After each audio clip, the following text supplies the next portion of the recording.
오늘 우리 설림사의 천불탱화 이제 저만 법회 날인데, 오늘은 이 주인공 우리 진학스님에 대해서 한 말씀을 해야 되겠네요.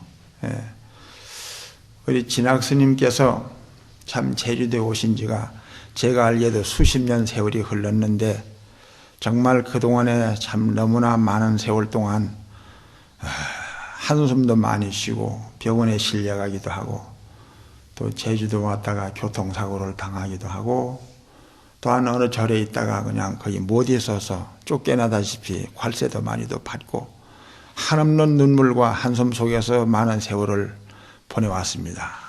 그러나 제가 생각하기에는 언젠가는 이 스님이 반드시 크게 성공하실 분이다. 왜 그러냐 하면은 사람이라는 것은 그릇이 있어요. 그릇이 있기 때문에 항상 넉넉한 마음과 능력과 실력만 가지고 있게 되면, 큰 그릇만 있으면 가물어도 한 번은 오거든요. 그때는 그 큰 그릇에 물이 잠깁니다.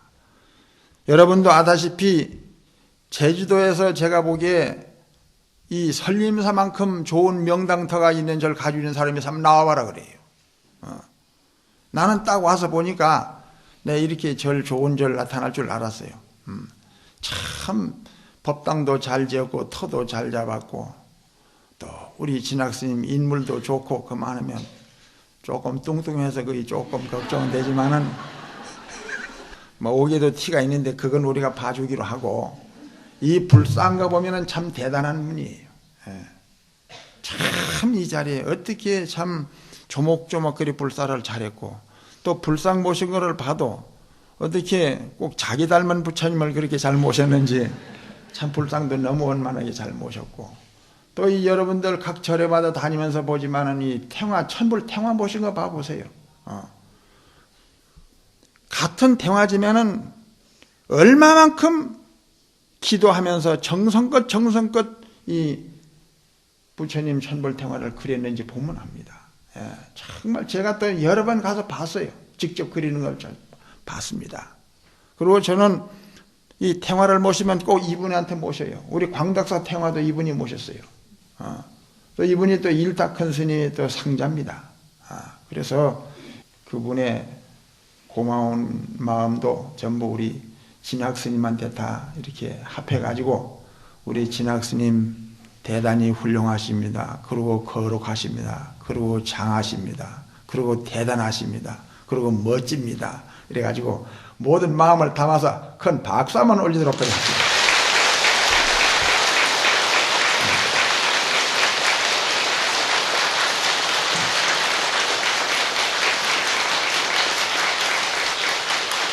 그 박수 그만 쳐요. 여기 무슨 북한도 아닌데. 먼저 이 저만에 대해서 말씀을 드리겠습니다.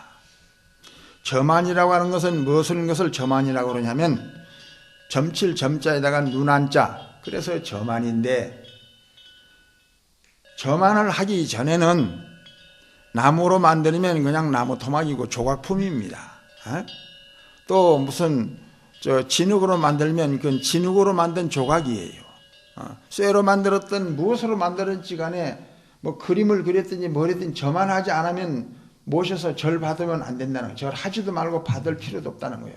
그런 건 종이니까, 그리고 작품이니까. 그런데 이 저만을 하는 것은 혼을 불어넣는 것을 저만이라고 합니다. 오늘 저만함으로부터 시작해서 부처님 혼이 지금 여 탁자에, 그리고 탱화에 부처님이 지금 영혼이 혼이 와 계신다. 우리 이렇게 믿어야 됩니다. 그래서 혹시나 돌아다니는 모든 이런 귀신들이나 잡귀들이 이 자기가 들어가 있으면 이제 절을 받을 수 있을 것 같아서 함부로 들어올까 봐서 잡귀들은 함부로 못 들어오고 이제 항마진을 하면서 팥을 뿌리고 이래 다 이래 하는 겁니다. 여러분들이 이 저만에 대한 것은 이렇게 해서 저만을 하는 거다. 여법하게 저만을 해서 정성껏 해가지고 작품이 아니라 이제는 부처님으로서 우리는 정중하게 인사 올리고 거기 예배를 드리고 항상 발언을 하게 되면 소원을 성취를 한다, 이런 얘기입니다. 그래서 오늘 이 저만 해가지고 덕본 얘기를 저만하는 날이기 때문에 한 두 마디 좀 해야 되겠어요.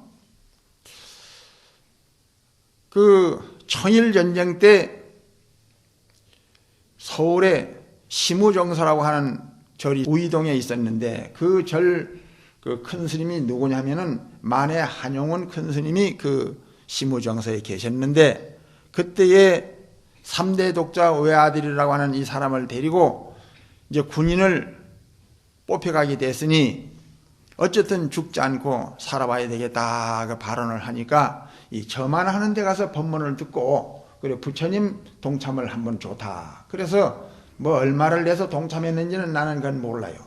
어쨌든 이 저만 하는데 부처님도 동참도 하고 또 저만 법회도 듣고 했는데 그날 그 관세음보살에 대한 영험을 그 만해 한용운 큰 스님께서 해주셨대요. 자네는 관세음보살님을 모시고 저만을 했으니 언제 어디서든지 군인에 가더라도 항상 관세음보살 이것만 잊어버리지 않으면 관세음보살이 하는 역할은 무엇이냐? 발고 열악이요 구고 군안이다. 발고 괴로운 것은 빼내고 열악 즐거울 것은 주는 것이고 또 구고 고난 괴로운 것을 구해내고 어려운 것을 해결한다. 따라합시다. 관세음보살님은 구고 군안이요 발고 열악이다. 괴로운 것을 구해내고 어려운 것을 해결하며 고통을 뽑아주시고 즐거움을 주신다. 그래서 이 관세음보살님은 구고 구운하니요 발고 열악이다. 그래서 이 제명이라고 하는 사람은 한용운 큰 스님으로부터 저만 법회를 보고 불사에 동참을 하고 항상 관세음보살을 부를 것으로 약속을 했습니다. 그리고 그 어머니도 아들 같다고 자꾸 울고불고 그렇게 걱정만 해서 좋은 것이 아니라 걱정하는 것보다는 항상 관세음보살을 항상 생각하고 자꾸 부르라 그랬어요.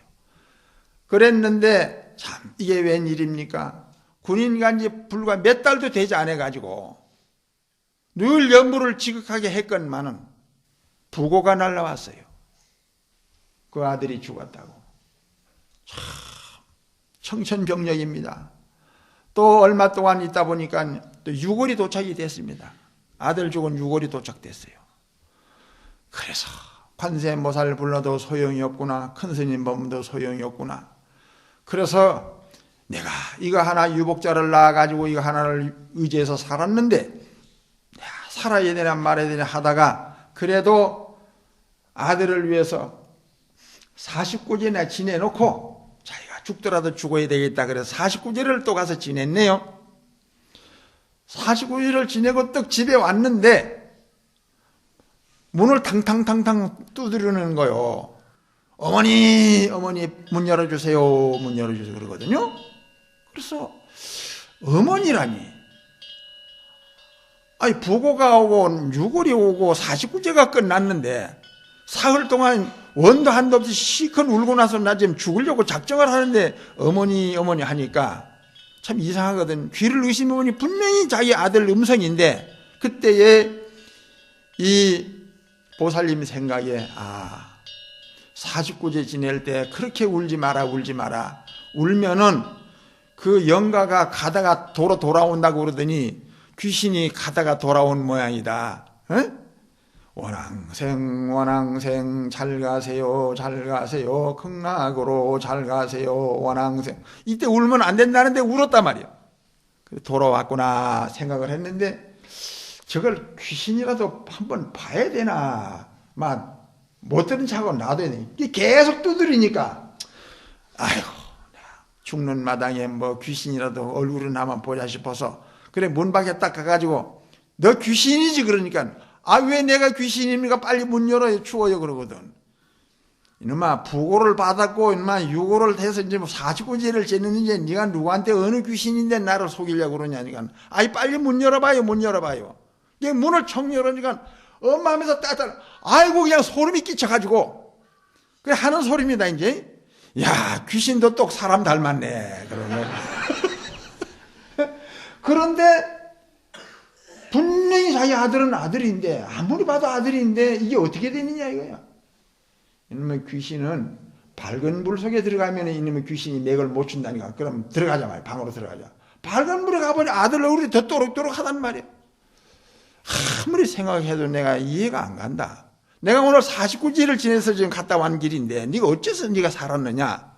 네가 귀신이 아니라면 한 말을 해봐라. 그러니까 제가 어머니한테 물을 말이 하나 있습니다. 어머니 중국까지 왔다 갔죠. 그러니까 내가 어떻게 중국을 가느냐. 참 이상합니다.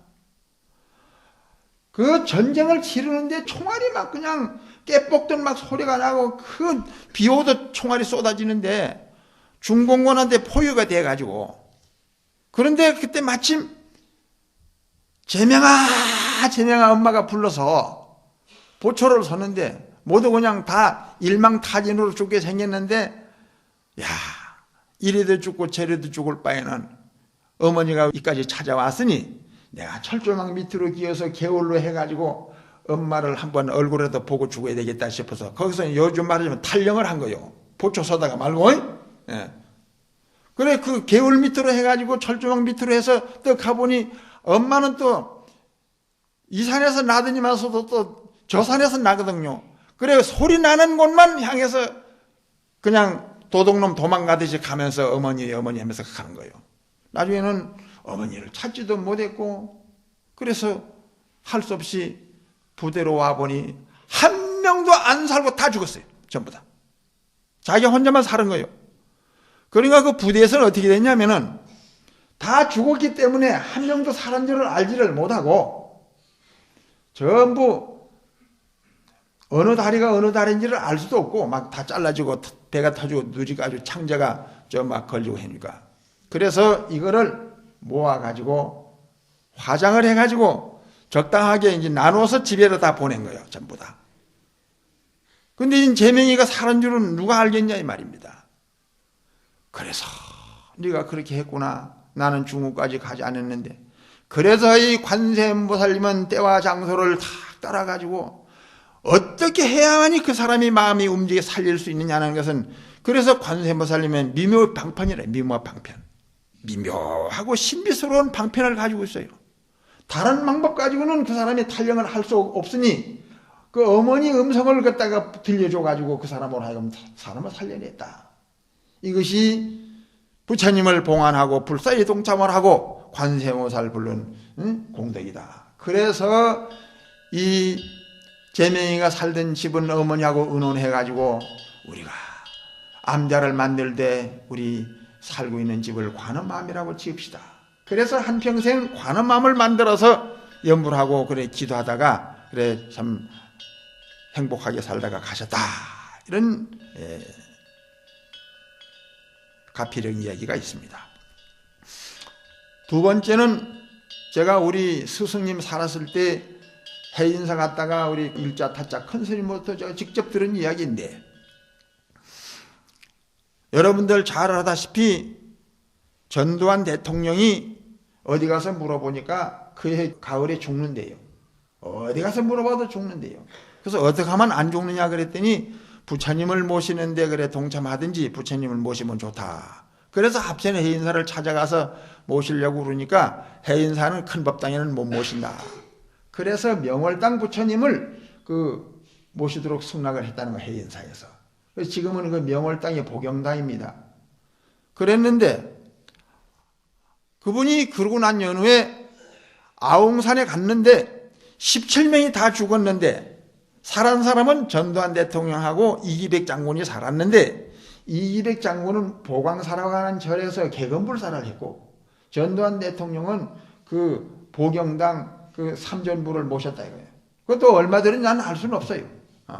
그래서 모셨는데 그때 그 10분 늦는 바람에 그 아웅산 국왕도 살고 전두환 대통령도 살았다. 그 시간에 하필이면 그 시간에 저만 하는 시간이라네. 그 시간이 약속한 것도 아닌데 봉볼제자 전두환 대통령 4대 강간 육군 청정 수명 장수지 발언 이 추근하는 그 원력과 인연으로 인해 가지고 그러니 그래서 다녀오고 난 뒤에 내 생명을 살려줬다 해가지고 백담사 가서 기도도 하고 연불도 하고 108참회도 하고 했다는 그 말씀을 우리 일자 타자 큰 스님으로부터 제가 이제 이래 들었습니다. 마지막으로 부산에 있는 그 대광명보살이라는 보살이 이 영기 어머니를 데리고 그 소림사에 찾아와 가지고 내 아들이 군인을 가야 되겠는데 3년 동안 무사히 갔다가 올 수 있도록 좀 뭘 하면 좋겠습니까? 그러길래 그때 당시 내가 약찬사 불사를 할 때입니다. 그때에 큰 부처님 모시는데 10만 원씩을 드려가지고 한 사람 모시는데 이름을 써서 복장에 모셔드리고 또 부처님을 동참을 하는 있었어요.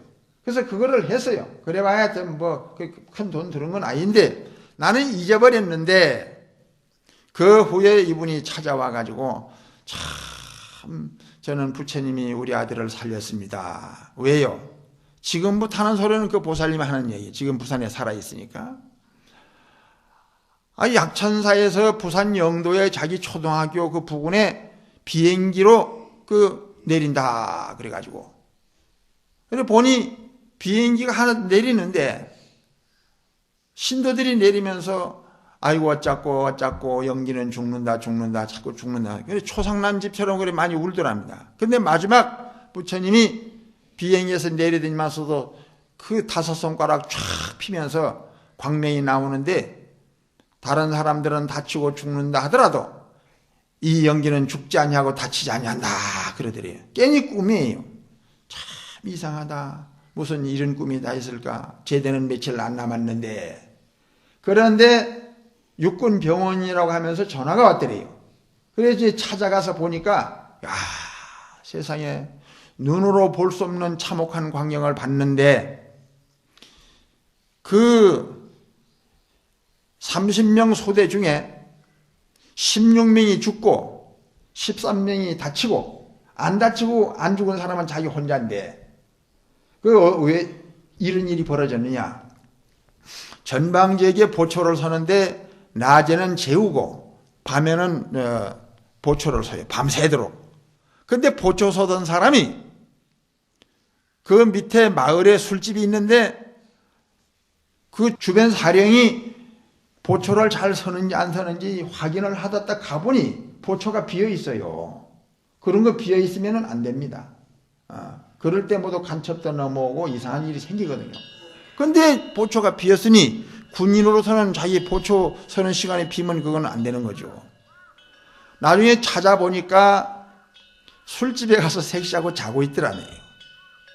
이놈을 데려다가 침대 몽둥이로 죽지 않을 만큼 패줬는데 그래서 나중에 날이 새가지고 이제 자라. 다음부터는 다시 한번 그런 행동하면 총살시킬 것이다. 근데 그 소대장이 이 연기는 좀 나와. 왜요? 화단 정리 좀 해야 되겠다. 좀 자고 오후에 하면 안 되겠습니까? 그러니까 너는 제대 얼마 안 남았잖아. 빨리 나와. 지금 사무검열 나온다니까 빨리빨리 해야 돼. 할 수 없이 제대 며칠 안 남은 연기가 그 소대장 부름을 받아가지고 나가서 화단 정리를 하는 판국인데 뭐가 한번 천둥 치는 소리가 그냥 벼락 치는 소리가 막 나더니 2번 나는데 그 막사가 그냥 공중분해가 되면서 거기서 사람들이 붕붕 떠가지고 나가서 창자가 나뭇가지에 걸리고 다리가 잘라지고 그런 참사가 벌어졌는데 왜 벌어졌냐? 그 기합받은 사람, 매맞은 사람이 다시 가서 술을 더 먹고 분해서 수리탄을 거기다 2개를 던져버린 거예요. 안전핀 빼가지고. 그래서 그런 일이 벌어졌다 이겁니다. 그래서 자기 아들은 살았다는 말씀을 제가 듣고 그래 약천사를 와서 자기가 그 부처님을 보니까 그때는 오기도 전에 그 불상을 조성을 했는데 와서 보는 순간에 비행기 안에서 연기는 죽지 아니한다는 그 얼굴 부처님하고 그 모신 부처님이 똑같다라는 겁니다. 그래서 작은 부처님을 27분을 모셨어요. 모든 자기 사오, 며느리, 손자들까지 전부 다 해가지고 이렇게 불사에 동참하면 좋다고 하는 느낌을 자기는 비로소 절감했다는 말씀을 제가 들었습니다. 부처님 모시는 공덕이라든지 이런 가필액에 대해서는 이 정도로 말씀을 드리고, 그러면 오늘 부처님 탱화를 모시고 불공을 모시고 점안을 했으니 그럼 우리는 어떻게 해야 되느냐. 이 부처님께 지극하게 참여하고 절하고 몸으로 입으로 마음으로 지은 허물이 있고 죄가 있다고 하면 부처님께 찾아와서 반성하고 뉘우치고 지금까지는 잘못했습니다만은 앞으로는 좀 착하게 살겠습니다. 이런 회개하는 마음을 가져야 할 것이고, 그리고 이 부처님 뜻을 잘 알아야 됩니다. 부처님이 뭘 원하는 것을 알아야 돼요. 부처님이 은혜를 보답하려면 제일 첫째, 어떻게 해야 부처님 은혜를 보답하느냐.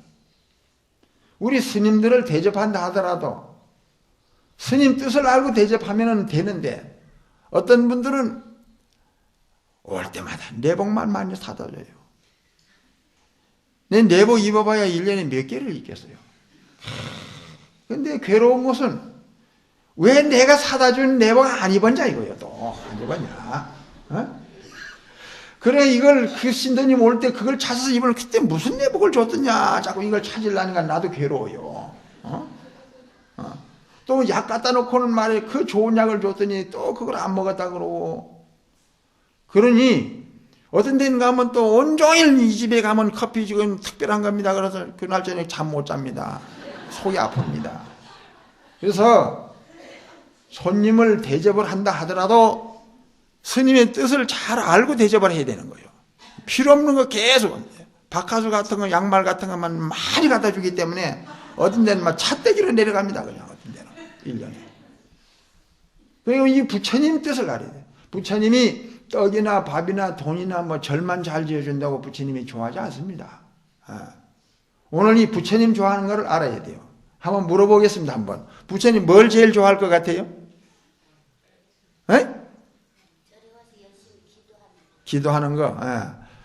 기도하는 거 답은 맞았는데, 보살님 맞았다고 해줍시다. 박수 한번 칠게요.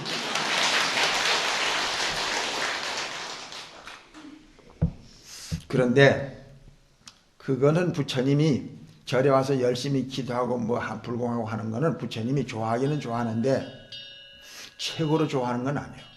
이제 최고로 좋아하는 거 우선 두 가지만 제가 말을 할게요. 가사정대 경진거 신의상자 변삼천 약불연법 도중생 하면 필정무로 본ян이라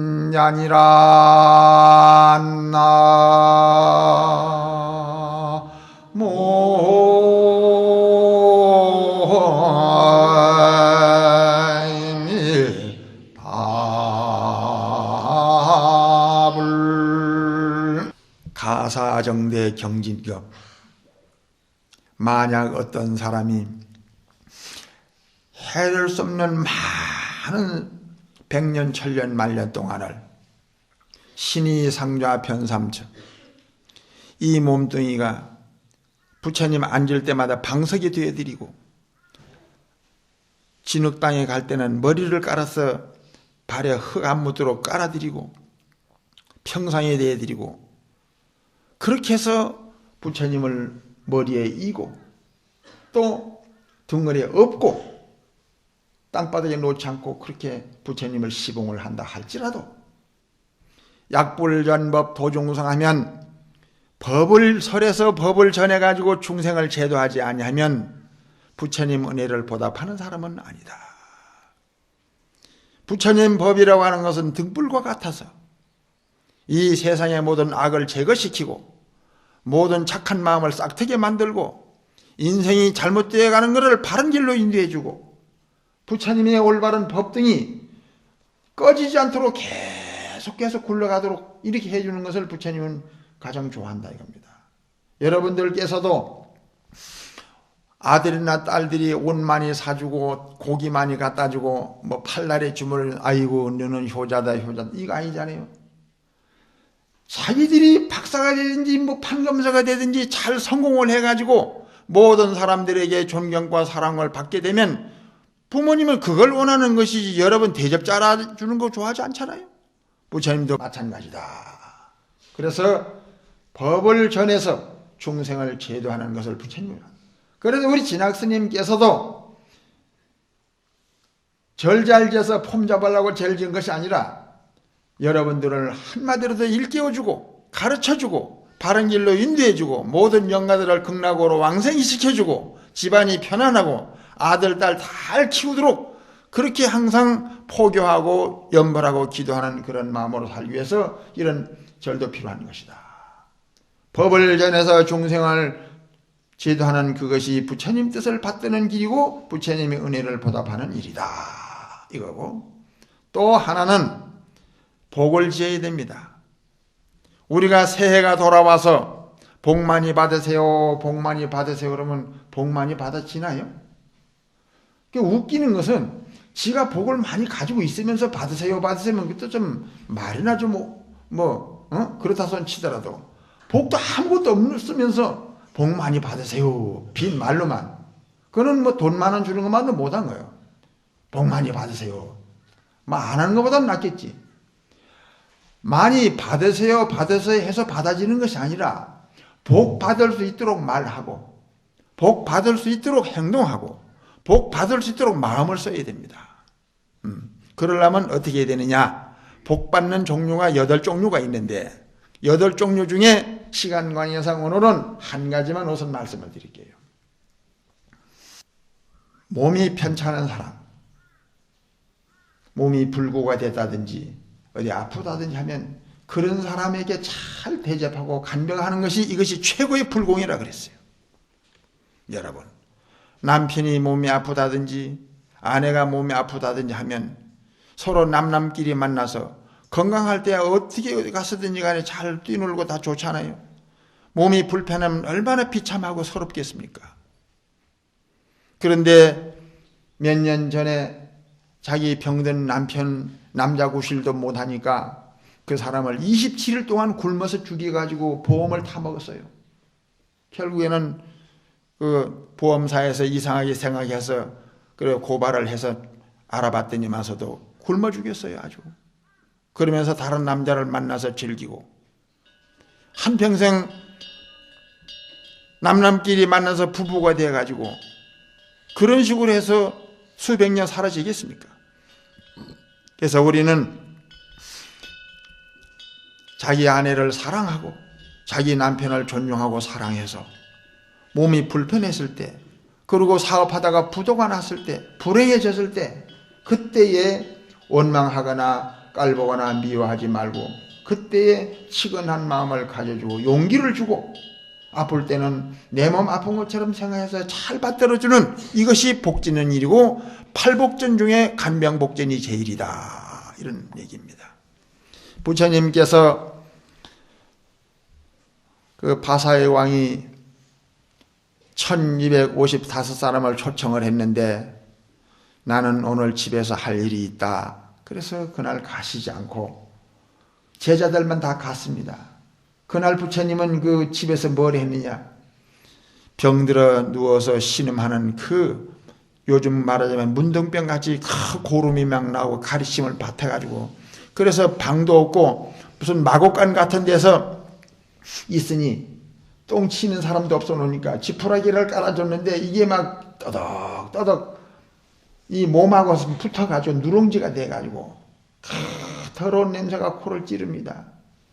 그래서 부처님은 환기를 시켜주고 더러운 그 똥에 젖어 있는 그 모든 지푸라기를 걷어가지고 말리고 바짝 마른 지푸라기를 다 깔아주고 그 비구를 목욕시켜주고 수염 깎아주고 옷 갈아입혀주고 그래 팔다리 주물러주고 그럽니다. 그러니까 그 비구가 감격의 눈물을 흘리면서 부처님 이렇게 거룩하신 부처님께서 보잘것없는 저한테 이런 마음을 써주시니 몸둘 바를 모르겠습니다. 그래 얼마나 그동안 괴로웠느냐.